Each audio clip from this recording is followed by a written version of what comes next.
नमस्कार साथियों, आप सभी लोग का बहुत बहुत स्वागत है आपके अपने चैनल डिटॉक विद संदीप पर। और आज हम आपके लिए एक बहुत इंपॉर्टेंट एपिसोड लेकर आए हैं। जैसा कि दोस्तों आपको पता है कि दिल्ली के जो चीफ मिनिस्टर हैं अरविंद केजरीवाल जी, उनको अरेस्ट कर लिया गया है लिकर पॉलिसी स्कैम के तहत। Big breaking story right now. Arvind Kejriwal has been arrested by the Enforcement Directorate.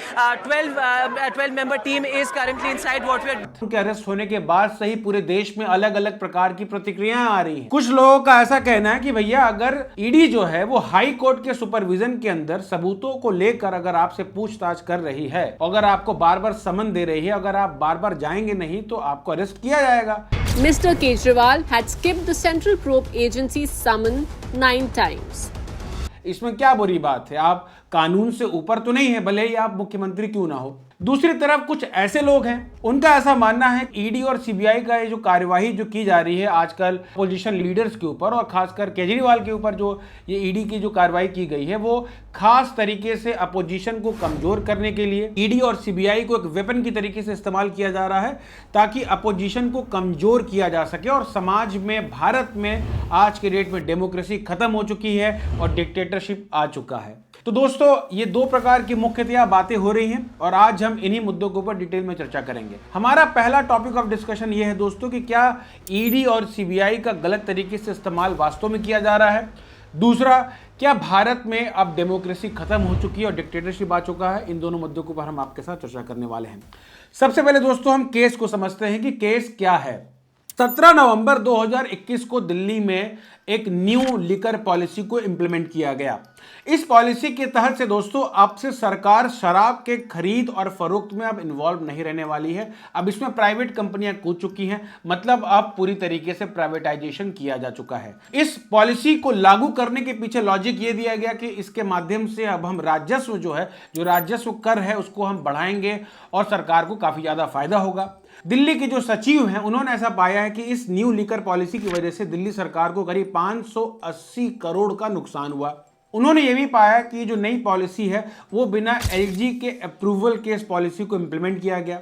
उन्होंने ये भी पाया कि इस पॉलिसी के तहत जो आम आदमी पार्टी के जो लीडर थे वो शराब के लिए जो ठेका जो खोलने वाले जो दुकानदार हैं उनसे पैसा लिया करते थे, उनसे रिश्वत लिया करते थे और उस रिश्वत का इस्तेमाल वो गोवा के अंदर जो पॉलिटिकल इलेक्शंस में उसमें कर रहे थे। इन सारी बातों को देखने के बाद सबसे पहले सीबीआई में केस किया गया आम आदमी पार्टी के खिलाफ। फिर सीबीआई ने केस ट्रांसफर कर दिया ईडी को और ईडी ने इसके ऊपर लंबी इंक्वायरी की, कई लोगों को अरेस्ट किया। सबसे पहले मनीष सिसोदिया जी को अरेस्ट किया गया जो कि दिल्ली के डिप्टी चीफ मिनिस्टर हैं। उसके बाद संजय सिंह जी को अरेस्ट किया गया जो कि राज्यसभा के सांसद हैं। उसके बाद के कविता जी को अरेस्ट किया गया जो कि तेलंगाना के सीएम है, केसीआर जी उनकी बेटी हैं और बहुत बड़ी पॉलिटिशियन है तेलंगाना के अंदर।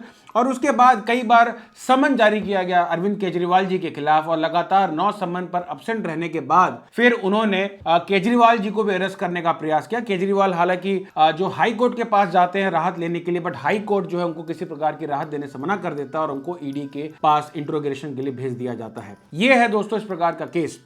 इन केसों को देखने के बाद दोस्तों कई प्रकार के सवाल मन में उठते हैं जो कि आम आदमी पार्टी से कोई भी पूछना चाहेगा कि अगर आप ईमानदार थे तो आपको लगातार 9 समन भेजने के बाद भी आप किसी भी समन में ईडी के पास पूछताछ करने के लिए, उनका जवाब देने के लिए क्यों नहीं गए। जैसा कि हमने देखा था दोस्तों कि चंडीगढ़ में कुछ समय पहले, कुछ महीनों पहले अगर देखें तो मेयर का चुनाव हुआ था और जिसमें कई प्रकार की धांधली की गई थी बीजेपी के द्वारा। उसके बाद सुप्रीम कोर्ट उसमें इंटरवीन करता है, बीजेपी के जो सदस्य को उसको खारिज करता है और आम आदमी पार्टी को उस मेयर के चुनाव में विजयी बनाता है। तब आम आदमी पार्टी का रिएक्शन आता है कि देश में अगर डेमोक्रेसी बचा है तो वो कोर्ट के माध्यम से बचा हुआ है।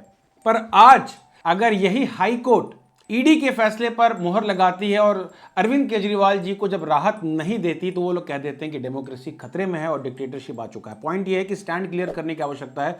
जब फैसला आपके फेवर में आता है तब डेमोक्रेसी जिंदा है। वही कोर्ट जब आपके फैसले के विरुद्ध अपनी सुनवाई देता है, अपना आदेश देता है, तो आपको डेमोक्रेसी खतरे में लगने लगता है। जिस लिकर पॉलिसी को 2021 में इंप्लीमेंट किया गया था, जिसको ये लोग ईमानदारी से बता रहे थे कि लिकर पॉलिसी बहुत अच्छी पॉलिसी थी, उस पॉलिसी को चेंज क्यों किया गया जब इंक्वायरी चालू हो गई? और अगर आप इतने ईमानदार थे तो पॉलिसी चेंज करने की आवश्यकता है, क्योंकि बड़े ये कोई भी सवाल दोस्तों आम आदमी पार्टी से पूछना चाहेगा।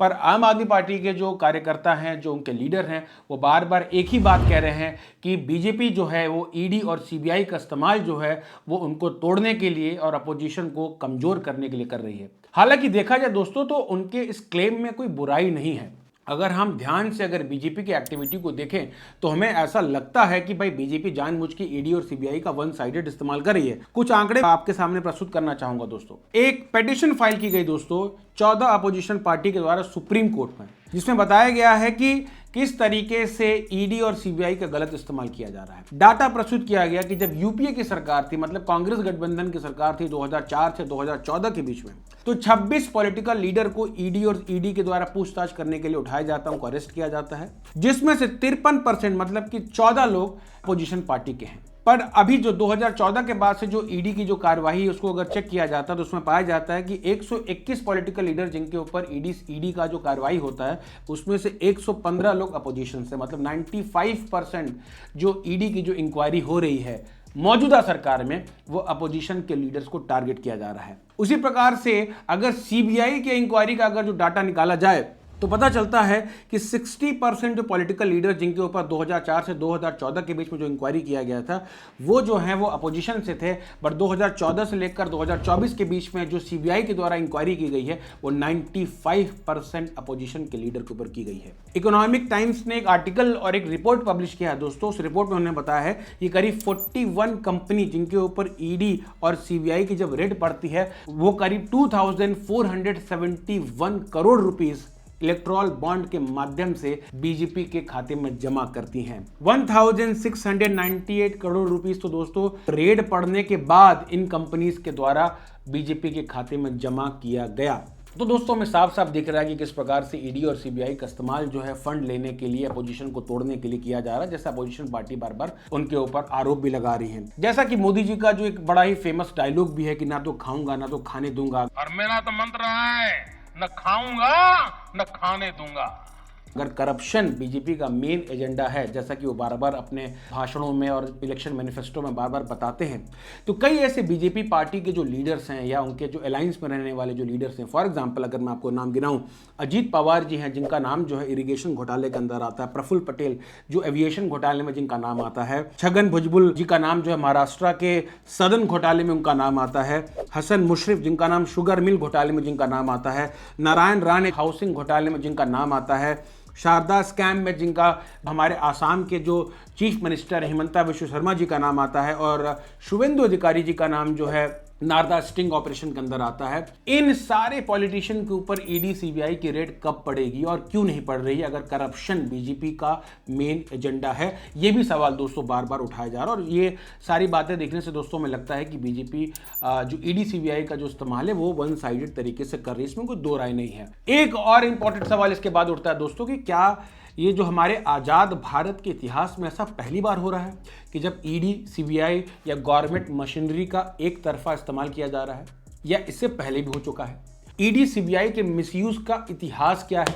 क्या और पॉलिटिकल पार्टीज ने कभी ऐसा किया है, या आज ही 2024 में डेमोक्रेसी खतरे में आई है, फ्रीडम ऑफ चॉइस कम हो गई है, डिक्टेटरशिप लग गया है? इन मुद्दों को देखने के लिए दोस्तों, समझने के लिए हमें देश के पॉलिटिकल हिस्ट्री में जाने की आवश्यकता है। अगर हम देश के पॉलिटिकल हिस्ट्री में जाएं तो हमें समझ में आता है 1976 में जब इंदिरा गांधी जी की सरकार थी और इंदिरा गांधी जी की सरकार ने सारे अपोजिशन लीडर को जेल में डाल दिया, मीडिया और प्रेस के ऊपर बैन लगा दिया और देश के अंदर 1 साल से ज़्यादा समय के लिए इमरजेंसी घोषित कर दिया।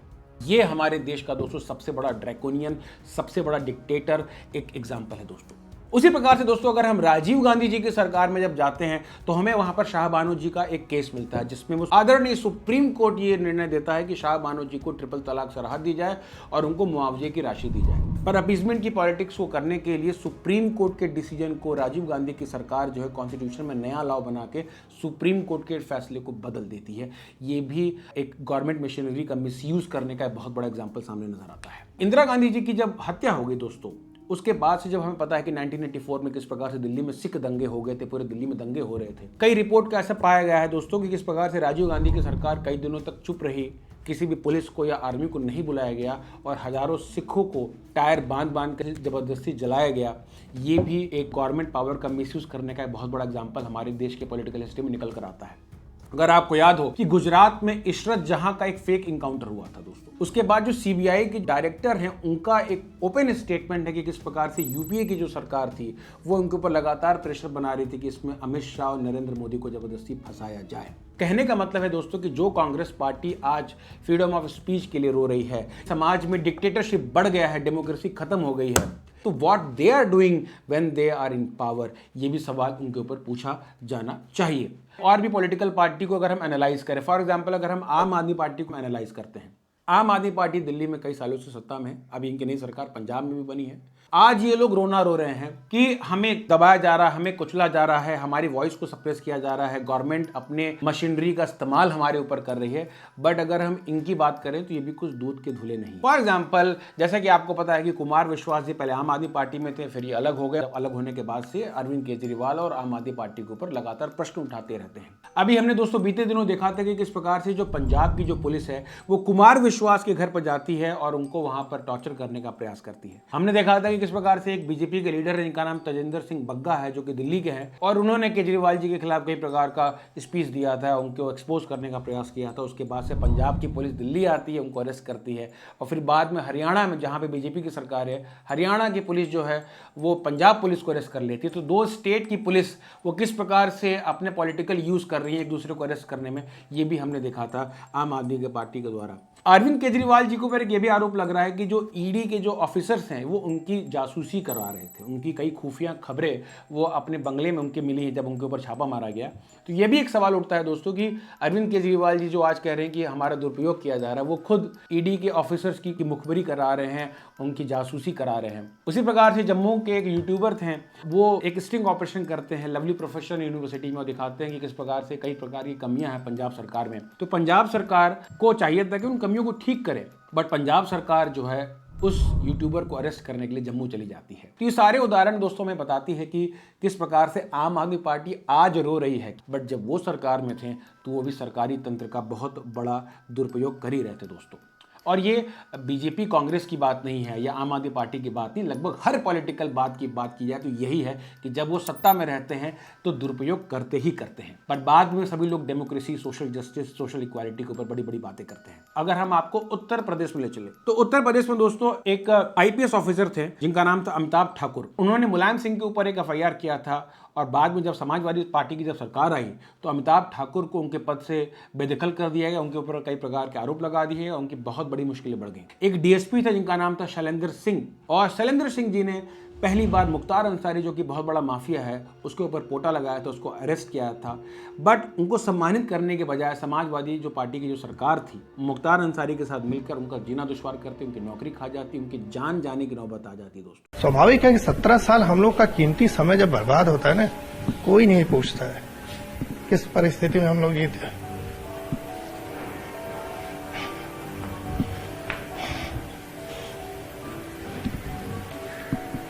नौकरी छोड़ने का दर्द, नौकरी छोड़ने का नहीं दर्द, लेकिन कैसी परिस्थिति हम लोग जीते हैं, परिवार हम लोग जानते हैं, किस तरह से जान बची हम लोग की।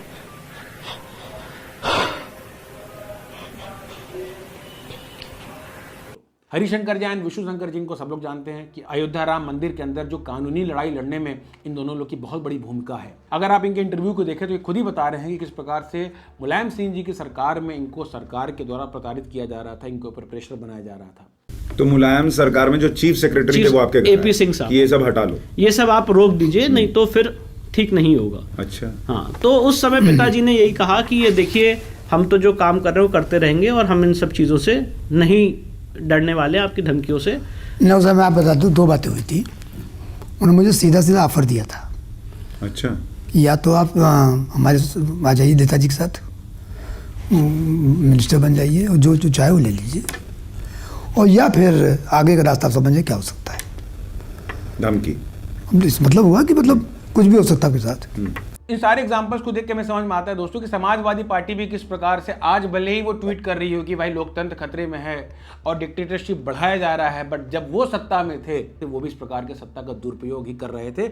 उसी प्रकार से अगर हम वेस्ट बंगाल में जाएं तो वेस्ट बंगाल में दोस्तों एक बड़ा ही शॉकिंग न्यूज मैंने पढ़ा। मैंने ये पढ़ा कि किस प्रकार से जादवपुर यूनिवर्सिटी का एक केमिस्ट्री का एक प्रोफेसर था, उसने ममता बनर्जी जी के ऊपर एक कार्टून बनाया। उस कार्टून को बनाने के बाद से दोस्तों कलकत्ता पुलिस के द्वारा उसको 11 साल के लिए दोस्तों जेल के अंदर ठूस दिया गया। आप जरा सोच के देखिए, हमारे देश के अंदर बड़े बड़े क्रिमिनल हैं जो कि अपराध करने के बाद तुरंत छूट जाते हैं, तुरंत उनको जमानत मिल जाती है, बट 11 साल के लिए उसको कार्टून बनाने के लिए जेल में डाला गया ममता बनर्जी जी की सरकार के द्वारा। और दुख की बात यह है कि ये लोग फ्रीडम ऑफ स्पीच की बात करते हैं, फ्रीडम ऑफ एक्सप्रेशन की बात करते हैं, आर्टिकल 14, आर्टिकल 19, आर्टिकल 21 की बात करते हैं। उसी प्रकार से दोस्तों देखा जाता है कि बंगाल के अंदर जब भी चुनाव होते हैं, चाहे विधानसभा का चुनाव हो, चाहे लोक पंचायत का चुनाव हो, वहां पर गोलीबारी होती है, वहां पर दंगे फसाद होते हैं, वहां पर बूथ कैप्चरिंग सबसे ज्यादा होता है। और ये लोग आज डेमोक्रेसी के ऊपर हमें लेक्चर दे रहे हैं और चिंता व्यक्त कर रहे हैं। पर पॉइंट ये देखिए, क्रिटिसाइज नहीं किया जा रहा है, वो चिंता व्यक्त कर सकते हैं, but what they are doing their own state, ये सवाल है। यूपी की सरकार जब सत्ता में थी तो उन्होंने अपने यहाँ क्या किया, ममता बनर्जी की सरकार तो अभी है, वो क्या कर रहे हैं अपने यहाँ पे परिस्थितियों को सुधारने के लिए। अभी संदेश खली में इतना बड़ा वायलेंस हुआ, हमने देखा कि इस प्रकार से जो शाहजहां था उसको बचाने के लिए किस प्रकार से वहां की सरकार लगी हुई थी। तो इन सारे मुद्दों को देखने के बाद दोस्तों हमें समझने की जो आवश्यकता है कि ये जो बातें जो की जा रही है कि डेमोक्रेसी है या डिक्टेटरशिप है या सोशल इक्वालिटी है, सोशल जस्टिस है, ये आम पब्लिक को बेवकूफ बनाने के लिए दोस्तों किया जा रहा है। आपको बेवकूफ बनाया। वास्तविकता में हमारे यहाँ कभी फ्रीडम ऑफ स्पीच नहीं था, कभी हमारे यहाँ डेमोक्रेसी नहीं थी। People have funny ideas about democracy. The country never had democracy, never, right from the freedom. What we had is that autocracy, hypocrisy, and no democracy. And I don't mind if anybody becomes. What was Indira Ji? She was not a dictator. At least I say I want to be a benevolent dictator, benevolent for the people, by the people, and so on, of the people and all that. But what is democracy? You are fighting for survival in democracy. Why? What is the democracy? Type of democracy you are facing? Why should you fight for survival? Democracy never existed at all in this country. I have that belief. I do believe in that. ये सब चुनिंदा लोग जो ऊपर power में बैठे हुए वो अच्छी अच्छी बातें करते हैं। ग्राउंड में दोस्तों उन्हीं का हिक्का चलता है, जिसकी लाठी उसकी भैंस है। तो दोस्तों हमें समझने की आवश्यकता है कि कभी भी यहाँ पर हमें जो लगता है कि बीजेपी कांग्रेस की लड़ाई है या आम आदमी पार्टी कांग्रेस की लड़ाई है, ये कभी पॉलिटिकल पार्टीज के बीच की लड़ाई थी ही नहीं। लड़ाई जो थी दोस्तों वो पॉलिटिकल वॉर थी, पावर के लिए, पोजीशन के लिए, कंट्रोल के लिए। हर पॉलिटिकल पार्टी ये दिखाती है कि मैं आम जनता के लिए, आम पब्लिक के लिए, मैं आम आदमी हूं, मैं न्याय के लिए लड़ रहा हूं, मैं सोशल जस्टिस के लिए, इक्वालिटी के लिए लड़ रहा हूं। बट अंदरूनी देखा जाए तो they are fighting for their own ego and they are fighting for their own power.